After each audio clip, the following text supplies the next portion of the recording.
Today, we put two powerful AI models face to face in a heated debate over one of the most controversial questions of our time. Should porn be banned? One side argues it destroys lives, rewires the brain, and should have no place in society. The other side fights back, claiming freedom, choice, and personal rights must come first. The clash gets intense, the arguments cut deep, and the answers may surprise you.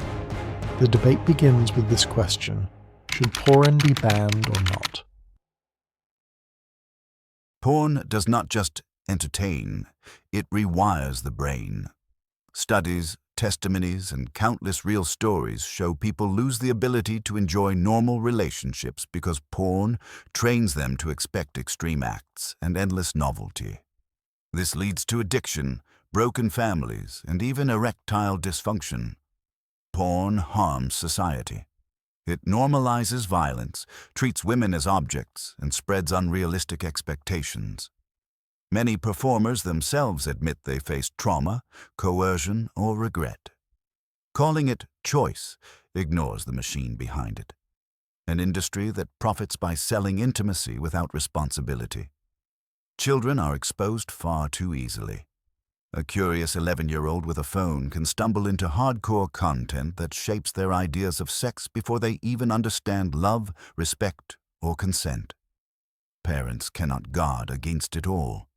Banning porn is the only real protection. Freedom of speech does not mean freedom to poison minds. We regulate drugs, gambling, and weapons because of the harm they cause. Porn is no different. It eats away at personal happiness, relationships, and cultural health.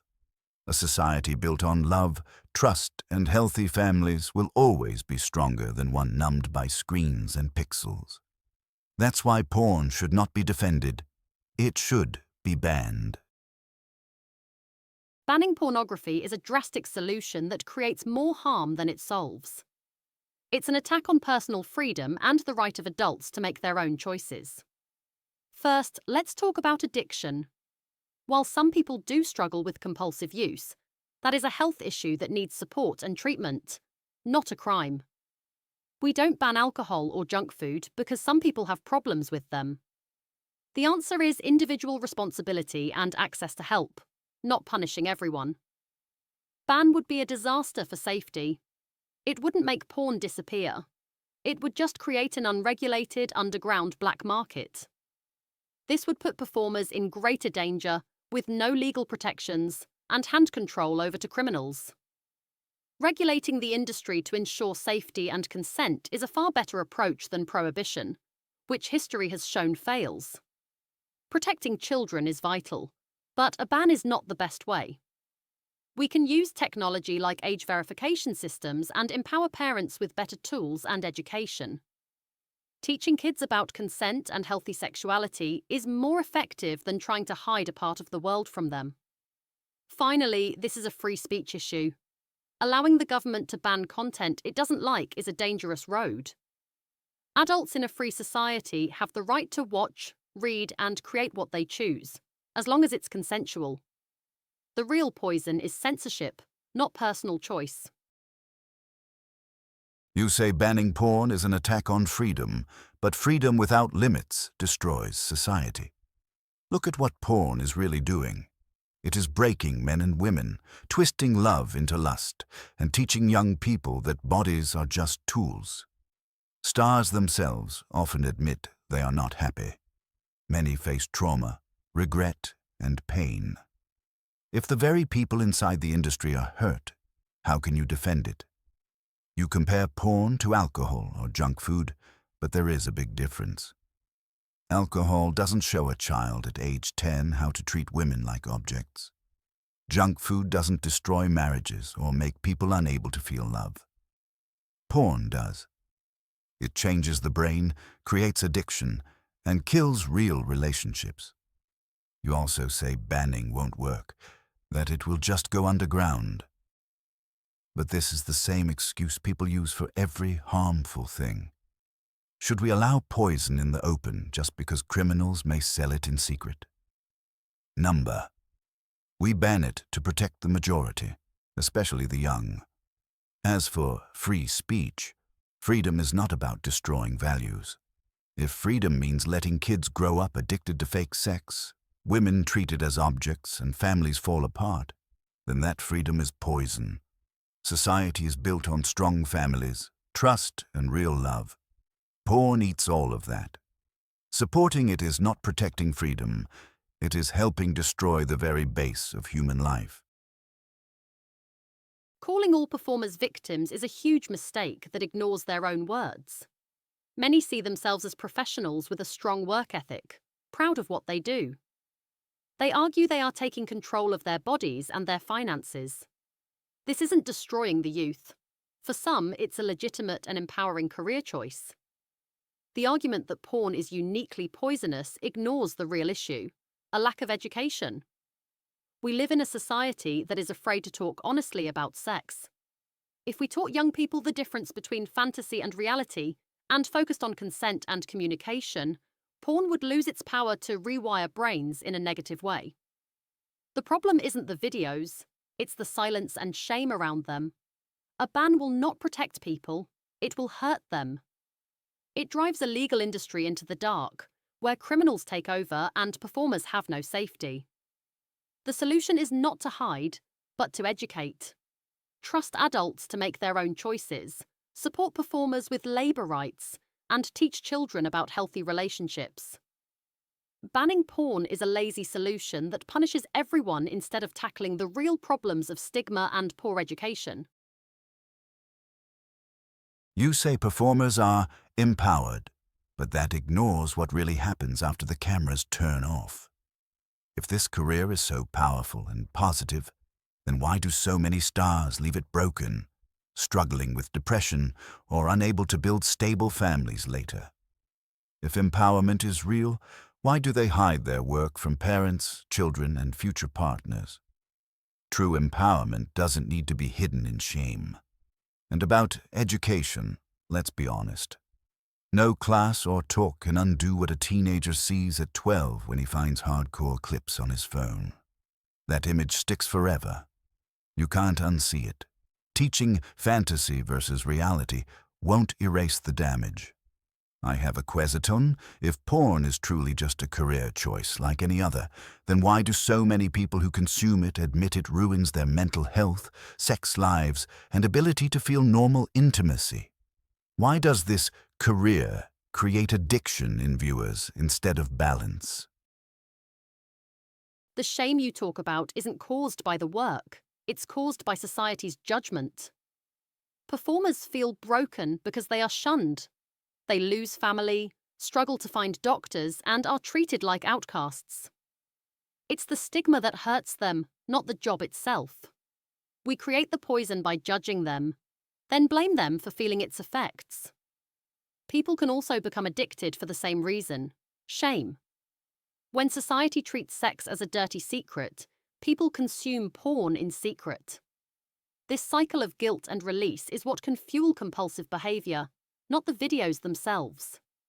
If we treated sexual exploration as normal, much of the addiction problem would fade. This leads to my question. By banning all pornography to protect people from potential harm, aren't you also destroying a tool that many use for harmless pleasure, sexual discovery, and even education? You want to remove the poison, but are you willing to burn down the entire pharmacy with it?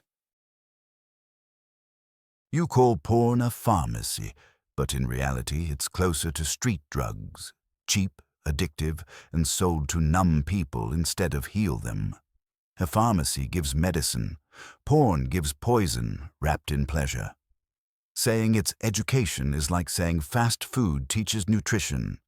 It doesn't teach love, respect, or family. It teaches lust, selfishness, and emptiness. You blame shame for all the harm. But here's the truth.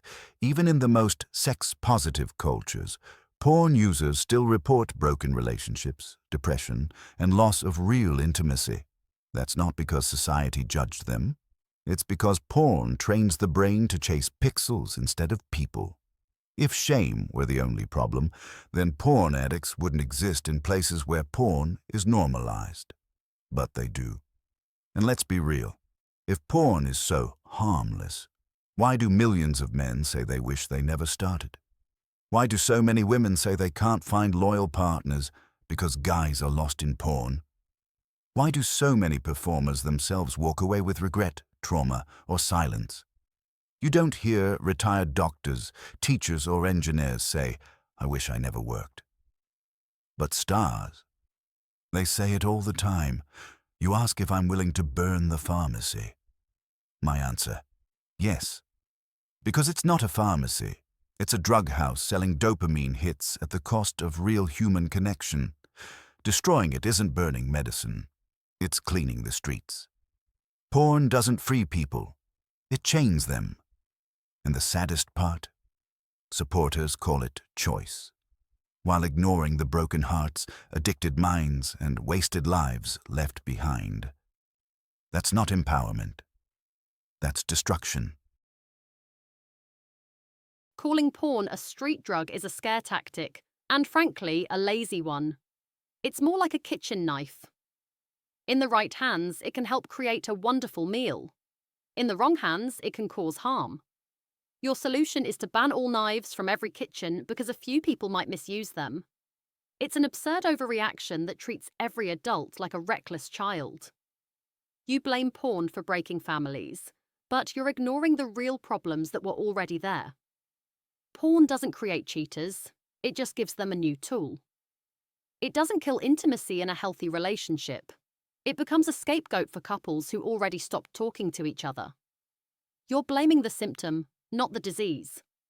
You only want to talk about the performers who regret their choices. What about the ones who built successful businesses, funded their education, or found a community where they felt accepted? You want to erase their success stories because they don't fit your sad narrative. Your whole argument comes down to one thing. You don't trust adults to be adults. You want to create a safe world by putting everyone in a padded room, bubble wrapping their thoughts, and taking away any sharp objects. But a world without risk, without choice, and without personal responsibility isn't safe. It's a cage. So go ahead, try to ban it. You'll just prove that the biggest addiction problem we have here isn't porn. It's your obsession with trying to control what happens in everyone else's bedroom. Now let's hear the final verdict from our judges. Should pornography be banned or not? Porn should not be banned. It's a personal choice, and banning it infringes on individual freedom, provided it's legal and consensual. Pornography should not be banned to protect free expression and the personal choice of consenting adults. On the other hand, it should be banned due to significant concerns about exploitation, addiction, and societal harm. I don't think porn should be completely banned because adults should have the freedom to make their own choices about legal content, and prohibition often creates more problems than it solves.